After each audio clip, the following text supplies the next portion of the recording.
साथियों नमस्कार। स्वागत है आपका हमारे YouTube channel study circle with BP में। हम चर्चा कर रहे हैं मध्य प्रदेश शिक्षक भर्ती वर्ग 3 के लिए कोहल वर्ग के नैतिक विकास के सिद्धांत के बारे में। दोस्तों, हम पूरी ये श्रृंखला जो पढ़ रहे हैं, ये संज्ञानात्मक विकास की श्रृंखला है। इसके पहले हमने संज्ञानात्मक विकास के बारे में जाना। संज्ञानात्मक विकास के साथ साथ हमने जीन पियाजे के सिद्धांत के बारे में जाना। इसके बाद हमने वाइगोत्स्की का सामाजिक एवं सांस्कृतिक विकास का सिद्धांत था, उसके बारे में जाना। आज हम पढ़ेंगे कोहल वर्ग का नैतिक विकास का सिद्धांत। इसी के साथ ही हमारी संज्ञानात्मक विकास की जो वीडियो श्रृंखला 4 वीडियो की थी, ये समाप्त हो जाएगी। और यदि आप पूरे 4 वीडियो देख लेते हैं तो आपका संज्ञानात्मक विकास के लेकर के कोई भी प्रश्न आता है तो आपकी परीक्षा से बाहर नहीं जाएगा। तो आप सभी से रिक्वेस्ट है कि वीडियो पसंद आए तो इसको लाइक कर लें, साथ ही हमारे चैनल को सब्सक्राइब कर लें ताकि समय समय पर आपको ऐसे वीडियो मिलते रहें, और बेल आइकन को भी प्रेस कर लें ताकि ऑन द स्पॉट आपको वीडियो का नोटिफिकेशन मिल जाए। शुरू करते हैं नैतिक विकास का कोहल वर्ग का सिद्धांत। दोस्तों, वर्ग 3 की परीक्षा की जो हमारी डेट है वो 5 मार्च लगभग फिक्स है, इसलिए कोई भी व्यक्ति ये सोच करके तैयारी को डिनाई ना करे कि अभी डेट बढ़ेगी। हो सकता है डेट बढ़ जाए, ऐसा कोई संभव तो है, लेकिन यदि डेट ऑन द स्पॉट और पेपर हुआ और आपने तैयारी नहीं की तो फिर आपको जॉब लगने से वंचित रहना पड़ सकता है। इसलिए अपनी तैयारी निरंतर जारी रखें और थोड़े थोड़े ही सही लेकिन अपनी तैयारी करते रहें। तो शुरू करते हैं कोहल वर्ग का नैतिक विकास का सिद्धांत के बारे में बताया गया है कि जीन पियाजे द्वारा प्रस्तावित नैतिक विकास के विचार का विस्तार करते हुए लॉरेंस कोहल वर्ग ने नैतिक विकास का एक पूरा का पूरा सिद्धांत विकसित करने के लिए जीवन भर काम किया। मतलब जो कोहल वर्ग है, इन्होंने अपनी पूरी लाइफ इस सिद्धांत को बताने के लिए निकाल दी, तभी इनका नाम आज मनोविज्ञान में अमर है। और जब भी हम संज्ञानात्मक विकास की बात करते हैं तो कोहल वर्ग को हम नहीं नकार सकते।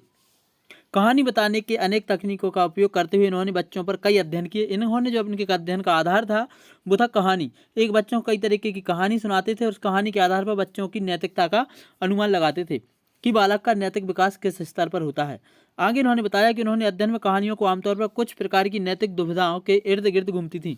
मतलब इस तरीके की कहानी बताते थे कि बालक नैतिक दुविधाओं में आ जाता था और उसके आधार पर बालक की नैतिकता का अंदाजा लगाते थे। हर कहानी के अंत में वह अपने प्रतिभागियों अर्थात बच्चों से कुछ सवाल पूछते थे और उन सवालों के जवाब के लिए क्या होता था कि तर्क रेखांकित करने के लिए उनके स्तरों का विश्लेषण करते थे। और अपने अध्ययन के आधार पर इन्होंने प्रस्तावित दिया कि नैतिक विकास 6 चरणों में शामिल है और उनके 6 चरणों को 3 स्तरों में बांटा गया है। ये 3 स्तर इस प्रकार हैं। मतलब इन्होंने बच्चों को अपने अध्ययन का आधार बनाया और अध्ययन में बच्चों से कहानी पूछते थे। उस कहानी के माध्यम से अंत में बच्चों से कुछ तरीके की सवाल करते थे जो नैतिक दुविधा से भरे हुए होते थे और उसके आधार पर विश्लेषण करके बालकों का डिवाइडेशन करते थे। उसी के साथ इन्होंने फिर बच्चों को 3 स्तरों में बांटा और 3 स्तरों में बांटा और 6 चरणों में बांटा। मतलब इनके नैतिक विकास के सिद्धांत के 6 चरण हैं और 3 स्तर हैं। मतलब हमें इस बात का याद रखना, जब भी हमसे क्वेश्चन पूछा जाता है कि नैतिक विकास के सिद्धांत में कोहल वर्ग ने कितने चरणों में बांटा है, तो हमें याद रखना है 6 चरणों में। और कितने स्तरों में बांटा है, तो 3 स्तरों में। स्तर मतलब लेवल, इसका हमें विशेष ध्यान रखना है। शुरू करते हैं। इनका पहला स्तर कौन सा था? इनका पहला स्तर था पूर्व परंपरागत या पूर्व पारंपरिक नैतिक स्तर, प्री कन्वेंशनल मोरलिटी, मतलब पारंपरिकता से पहले की अवस्था। इसके लिए इन्होंने बताया कि इसमें नैतिक विकास के पहले 2 स्तर शामिल हैं। यह नैतिकता का आकलन वयस्कों के मानकों एवं एक कार्रवाई के परिणाम के आधार पर किया जाता था। इन्होंने इसमें बताया है कि जो पूर्व पारंपरिक स्तर है इनका, इसमें इन्होंने 2 चरणों में बांटा और इसमें इन्होंने बताया कि जो 2 चरण थे, पहला चरण था इनका आज्ञाकारिता या सजा अभिविन्यास और दूसरा था व्यक्तिवाद और विनिमय।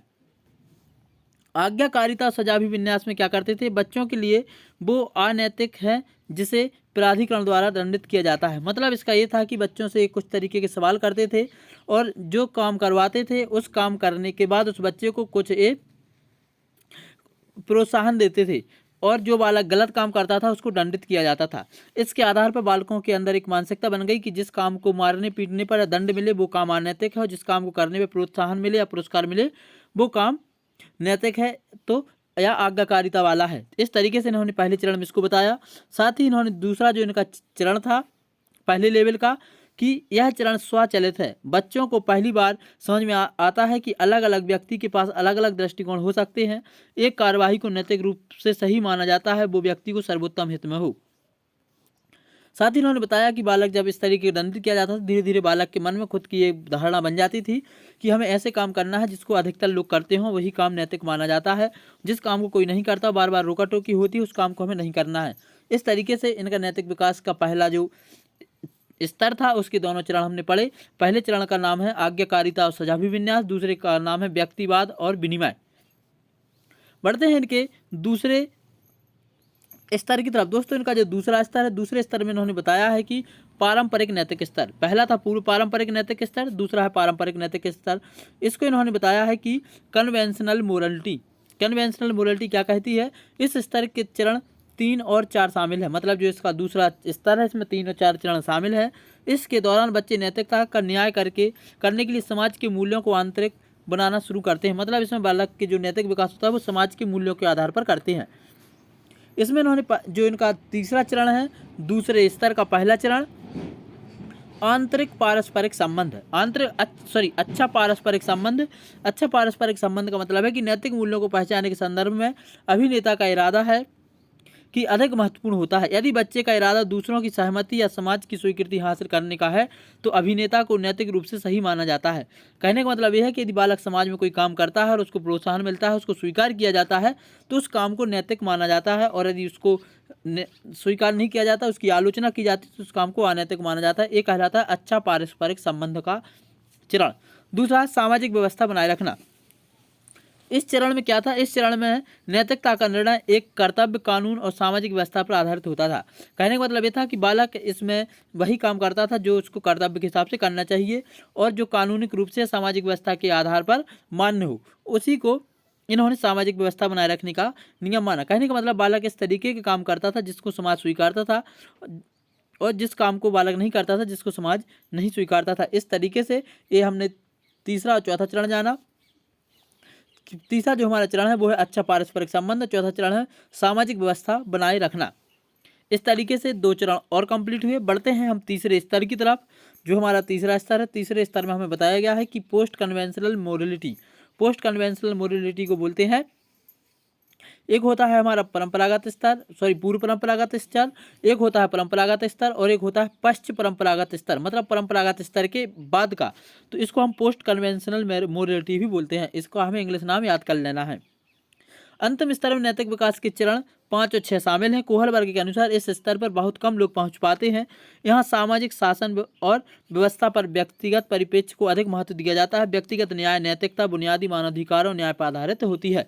कहने का मतलब यह है कि यहाँ पर जब बालक पहुँचता है तो पूर्ण रूप से परिपक्व मैच्योर हो चुका होता है और इस पर उसको बालक को समाज का कोई असर नहीं पड़ता। यदि बालक को प्रतीत होता है कि ये काम नैतिक है तो वह उसको अवश्य करता है, चाहे उसकी कितनी भी आलोचना हो। सामाजिक अनुबंध और व्यक्तिगत अधिकार, इसका जो 5वां चरण है, तीसरे स्तर का पहला चरण कहलाया है। इस चरण में व्यक्ति या बच्चा समझता है कि विभिन्न लोग समुदाय अलग अलग विचार और कानून रख सकते हैं। समाज के कानून कठोर नियम नहीं है, इन्हें समाज में के समय आवश्यकता बदलाव के साथ साथ बदलना चाहिए। मतलब बालक इस स्तर पर आकर के सोचने लगता है कि यदि समाज में कोई नियम में ऐसा कठोर कानून है जिसको लेकर के समाज को हानि हो रही है तो वह उसको बदलाव की बात करता है और वह खुद का एक नैतिक स्तर डेवलप करके उसके पक्ष में तर्क और वितर्क करना प्रारंभ कर देता है। इस चरण को बोलते हैं सामाजिक अनुबंध और व्यक्तिगत अधिकार। लास्ट स्टेज है यूनिवर्सल प्रिंसिपल। यूनिवर्सल प्रिंसिपल मतलब होता है अनौपचारिक प्रिंसिपल या अनौपचारिक सिद्धांत। इस सिद्धांत में बालक खुद के या व्यक्ति अपने नैतिक स्तर के हिसाब से खुद के नियम बनाना प्रारंभ कर देता है। व्यक्ति की नैतिकता को कुछ सार्वभौमिक सिद्धांतों के आधार पर अभिनेता को व्यक्तिगत न्याय का निरीक्षण करना होता है जो समाज के नियमों और विनियमों से परे भी होती हैं। कहने का मतलब यह है कि यदि यहाँ पर कोई नियम ऐसा है जिसको बदलना है तो यहाँ पर बालक उसको बदल ही देता है और खुद के नियम बना देता है और उसके हिसाब से अपने आप को ढालने की कोशिश करता है। इस तरीके से हमने देखा इनका जो सिद्धांत है, इनके सिद्धांत के बारे में कि इनके सिद्धांत के जो हैं 3 स्तर हैं। पहला स्तर है आपका पूर्व परंपरागत स्तर, दूसरा है परंपरागत स्तर, तीसरा है पश्च परंपरागत स्तर और इनको 2-2 चरणों में बांटा गया है। तो इनके टोटल चरण हुए 6। इस तरीके से हमने कोहल वर्ग का नैतिक विकास का सिद्धांत कंप्लीट किया। इसी के साथ संज्ञानात्मक विकास की जो हमारी श्रृंखला थी 4 वीडियो की समाप्त हुई। आगे हम इसके आधार पर कुछ वीडियो के जो ऑब्जेक्टिव सीरीज हैं वो लेकर के आएंगे और इनसे रिलेटेड आपके कुछ प्रश्न हल कराएंगे ताकि आपका बहुत अच्छे से रिवीजन हो सके। तो यदि आपको वीडियो पसंद आया है तो इसको लाइक कर लें, साथ ही चैनल को सब्सक्राइब कर लें और वीडियो को ज़्यादा से ज़्यादा शेयर करें ताकि बहुत सारे लोग इस चीज़ को देख सकें और सबका जो है सही तरीके से विकास हो गए। साथ ही दोस्तों आप लोगों को एक बहुत बड़ी खुशखबरी है कि बहुत जल्द आपको वर्ग 1 के चयनित शिक्षकों से चैनल के माध्यम से परिचित कराया जाएगा और उनके गाइडेंस का आपको लाभ देने की कोशिश की जाएगी। तो हम कोशिश करेंगे जो व्यक्ति वर्ग 1 में सिलेक्ट हो चुके हैं, पोस्टेड हो चुके हैं और वर्तमान में जॉब कर रहे हैं, उनका अनुभव आपके साथ शेयर करें। इसके लिए बहुत जल्द आपके लिए 2 से 4 वीडियो आपको देखने को मिलेंगे जो आपको गाइड करेंगे। तो यदि आप उनका गाइडेंस लेना चाहते हैं तो चैनल से जुड़े रहें और वीडियो को लाइक कर लें, चैनल को सब्सक्राइब कर लें ताकि उनका मार्गदर्शन आपको बहुत अच्छे तरीके से मिल सके। आज की इस वीडियो में इतना ही। जय हिंद।